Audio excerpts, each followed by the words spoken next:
Hello, good morning, students. Uh, Today we will continue, resume with our previous discussion.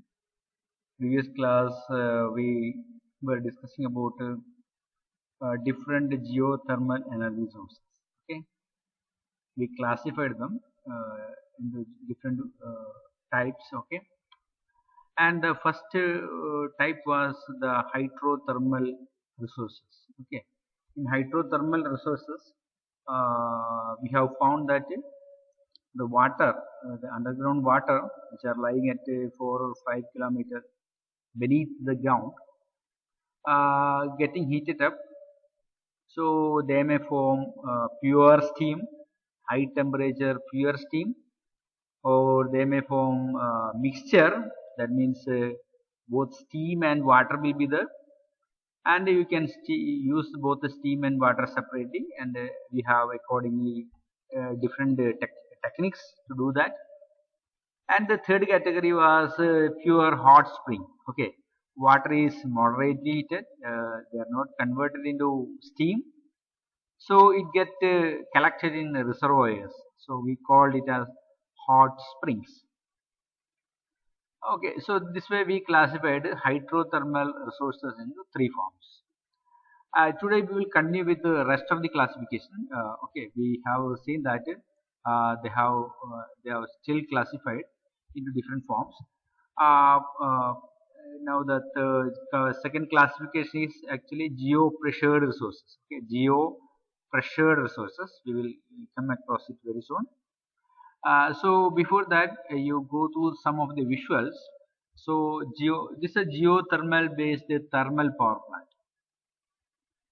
Okay, here the high pressure steam extracted from the very bottom of the earth is brought to the surface, okay, earth surface, from the very 4 or 5 kilometer bottom, and that steam or water is used to rotate the turbines, and huge thermal power plants are working on it.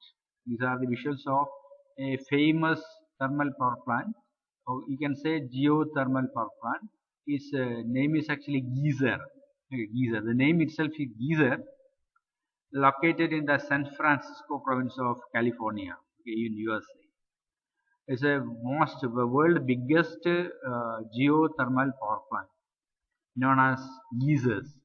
Okay, it is located in the western coast of the America, maybe specifically in San Francisco in California, uh, almost near to coastal belt, but not exactly. It's in a mountainous region that is called geyser. Okay, the most biggest one in the world with huge power capacity.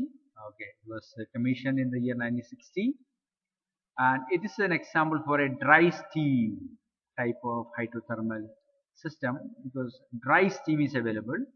That steam is used to run or spinning turbines. Okay, so it is spanned around an area of 120 kilometers square. Okay, so much bigger than the area of Nani municipality. So much bigger than that, around one quarter of the Malappuram district, you may say. So that much area it is spread around, and this capacity you see around 1,600 megawatt. It is almost equivalent to the capacity of, or over than the capacity of Idukki hydrothermal station. So that much big enough, and it is a complex containing how many plants? 18 geothermal power plants, and it comprises around 300 wells. Okay, the requisite steam is excavated from these 300 wells. Okay, you must keep in mind that each well will be of the depth of as high as 5 to 6 kilometers down.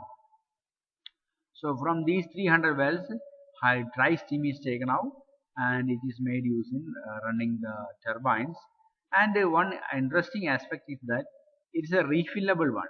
Okay, refillable one means once the water get exhausted from a well, you can replenish, you can refill it with the wastewater from nearby city. So you know San Francisco city is nearby. A huge water collected from the polluted water or contaminated water is first purified, then it is filled into these wells. So the water goes to the bottom of the earth again, where they come in contact with the hot magma or hot rocks, and that is converted into high pressure steam and again taken back. So you see, it's a perennial resource. Perennial means it never ceases, never get finished. Recycling is constantly taking place. So water is not getting exhausted from the underground. So underground water is not depleted. Okay, so that way it is natural friendly. It is made natural friendly. The wastewater from the nearby city is finding a solution. It is made use here. So wonderfully, a nature friendly thermal power plant is installed in San Francisco. So, so pollution problem is reduces, and so these are very interesting. This is only typical one plant shown here. There are around 18 to 20 plants like this all around in the 120 kilometers square area, and the country is running it much profitably for the last 50 years or so. Okay, so this is an interesting example shown to you to convince that practically geothermal energy is used worldwide in power production. Okay, so actually this kind of geothermal power plant is of two types. One is called a traditional geothermal system, another is called enhanced geothermal system. So what is the difference between a traditional geothermal and an enhanced system? Traditionally, one is a non-replenishable. Non-replenishable means you are not refilling it with water. Once you take water, that water is getting exhausted here. You are not refilling it. So there is a chance for the system get stopped after a period of time, because water may get finished in the underground. Thereafter, you will have to stop the functioning of this plant. Whereas in an enhanced geothermal system, there is a provision for refilling or replenishing. So what happens? You as you take the water out, maybe steam or in the form of hot water. Here, depleted water level may get depleted. So that is being balanced by injecting water from outside. This water may be taken from the exhaust of the plant, or may be taken from any nearby city, or from any other river resources. Okay, this way you can keep up the water level, groundwater level. And what is actually happening is that once you fill it up with water, water come in contact with the magma or hot rock layers at the ground, bottom of the at the interface between mantle and the crust. So that place the water get heated gradually and reaches the outlet well, and through the outlet well it is pumped out and used for operating the plant. Okay, so this is more natural friendly, more perennial, or we can say more. I mean, in the sense that it is inexhaustive. Inexhaustive means never ending. It keeps a constant cycle, or we can say more nature friendly or profitable. So nowadays, many companies and governments are finding up enhanced geothermal system as an alternative source of energy compared to traditional geothermal system, where the probability or the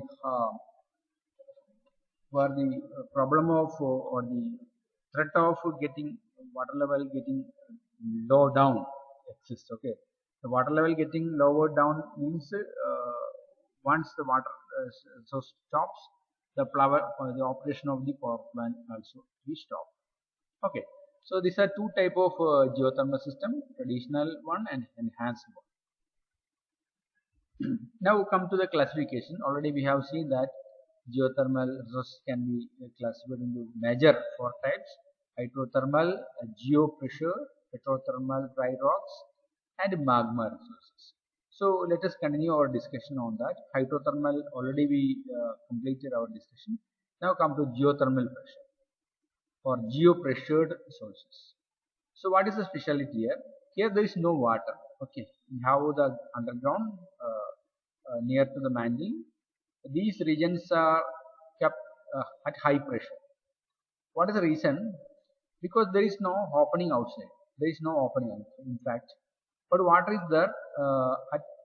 there, the layers are sedimentary. They contain sedimentary rock layers. So that means they are comparatively porous.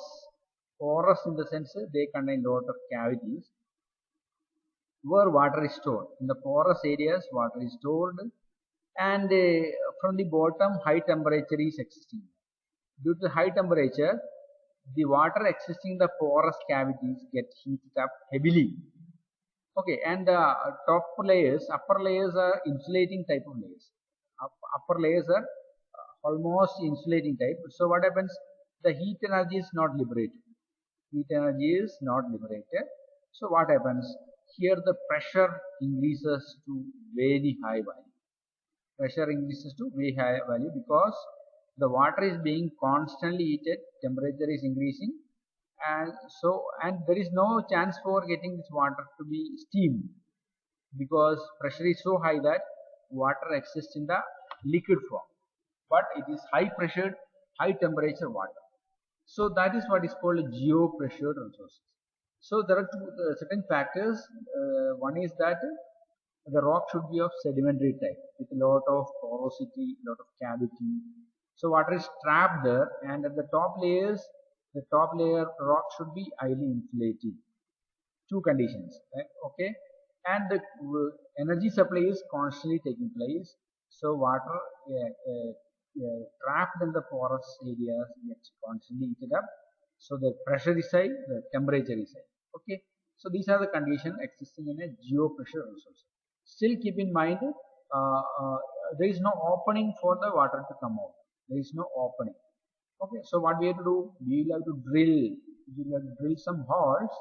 Only then this water can be taken out. Okay, so geopressure resources are found when there is an impermeable layer of sedimentary rock that traps a geothermal water.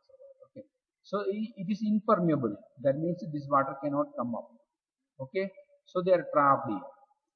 Okay, trapped here. This water reservoir is trapped. So reservoir doesn't mean that fully water. The water is trapped in the cavity area, porous areas. That should be kept in mind. And because of the arbitrarily high pressures of the water, you see pressure is around 1350 atmosphere. Okay, we are all living in 1 atmospheric pressure. But here the pressure is around 1500 times larger than that. It is due to the high temperature existing in that place. Okay, so we call that region as geopressure. Pressure is due to two things. One is due to temperature, another is due to the existing upper layers. Okay, they also exert a pressure on the water. So this way there are two reasons for the pressure. Geo-based pressure. Okay, the pressure something that arising due to the earth, that is called geopressure. So such cavities are formed by accumulation of geothermal heat over several millions of years in water trapped in a porous sedimentary medium by the overlying impermeable layers. Okay, so they are under temperature, they are under overheat for last millions of years. We cannot imagine that. Okay. Actually, we can't imagine about a million years. So that much high pressure is there, and due to the insulating nature of the upper layers, upward loss of heat is relatively small.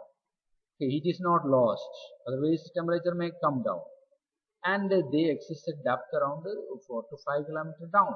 Okay, so it's a very horizontally, if you think about this 5 kilometers, small one, but if you think vertically down, this 5 kilometers is a unimaginably large value. Okay, hardly your well, the well from which you take water at home, may be of hardly 10 meter, maybe of 15 meter, like that. 15 meter, okay. So that is also a too tremendously deep well. But here you take the well depth is 5,000 meter. Okay. So we cannot imagine such a well having depth of 5,000 meter. So usually done with the high technology, high-end machines like that. Okay. So at these places, that means below 5 kilometers, The weight of the sedimentary layer and the lack of permeability increases the pressure inside the reservoir. That is one reason. Another reason is the heat. And the temperature typically range from 90 degree to 200 degree. So this is the second reason. And the increase in pressure reduces the energy required to pump out the resource. So that is an advantage. You don't want a motor to pump out, because pressure and temperature is so high that the moment you drill down a hole, okay, the moment you drill down a hole, water will automatically come out with its own pressure. With its own pressure, this high pressure water come out. Okay, as soon as it come out, what happens? It is in the water form in the underground. When it come out, it suddenly gets converted into steam because of the high pressure. Because of the high pressure, it suddenly gets converted into steam. So that steam you can use to operate your turbine. So usually these geopressure sources have three energy forms. One is thermal energy, one is hydraulic energy, and one is methane gas. Because they are underground water lying at a very deep at the very bottom, so they usually get mixed up with the methane gas. So you can separate that methane gas from the water. And of course, the water has thermal energy. You can use it to operate your plant, power plant. Hydraulic energy, you can use it. So there are methods, and methane gas you can use for other various cooking purposes. You can store it. Gas can be separated, and you can condensate it, and you can store in cylinders. Okay, so they find applications, value added application they find. Thermal energy can be converted to electricity using a geothermal binary turbine. Okay, we have already seen what is a geothermal binary turbine. The hot water you will use. What you will do? You will run through a heat exchanger. Heat exchanger may contains two type of coil pipes. Through one coil, hot water is running. Through the other pipe, a low boiling liquid like alcohol, pentane, butane, like that will be running, and you can make it to high pressure vapor. That vapor you can use to rotate your turbine. So that is called a binary turbine. And the hydraulic energy you can use to operate your hydraulic turbine. And of course, as soon as the water come out, methane gets separate. Methane can be compressed and liquefied and stored in plant. So this is a story of a geopressure resource. And now comes the petrothermal or hot dry rocks. So you focus on the word hot dry rock. So that means in this third category, there is no water. Okay, there is no water. Instead, the underground region, suppose this is the region, here here water is not there, but the rock is too hot. Rock is too hot. These are underground regions at temperature exceeding 200 degrees Celsius with no water. With no water. Okay. So what is done? If there is no water, what we can do is, first of all, few wells will be drilled. Okay, after drilling wells, what is done?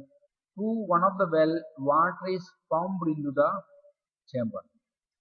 Okay, here cavity is made with the machines, and water is pumped into, that is what the graphics animation shows.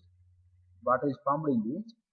As soon as the water reaches there, the rocks are so hot because it is in close contact with the magma. Magma, you know, is a molten rock. Temperature is 1000, 2000, 3000 degrees Celsius. So what happens? The injected water gets suddenly converted to high temperature steam.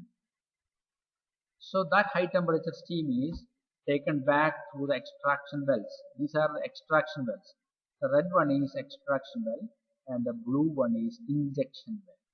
So we have extraction well and injection well. Through the injection well, you will supply water. That may be the water collected from any nearby cities or from any water reservoirs or from any river, that you can inject in this, and here the where the hot rock is there, where the water gets boiled and get converted into steam. The resulting steam is used to run the plant. So this is the functioning of a hot dry rock.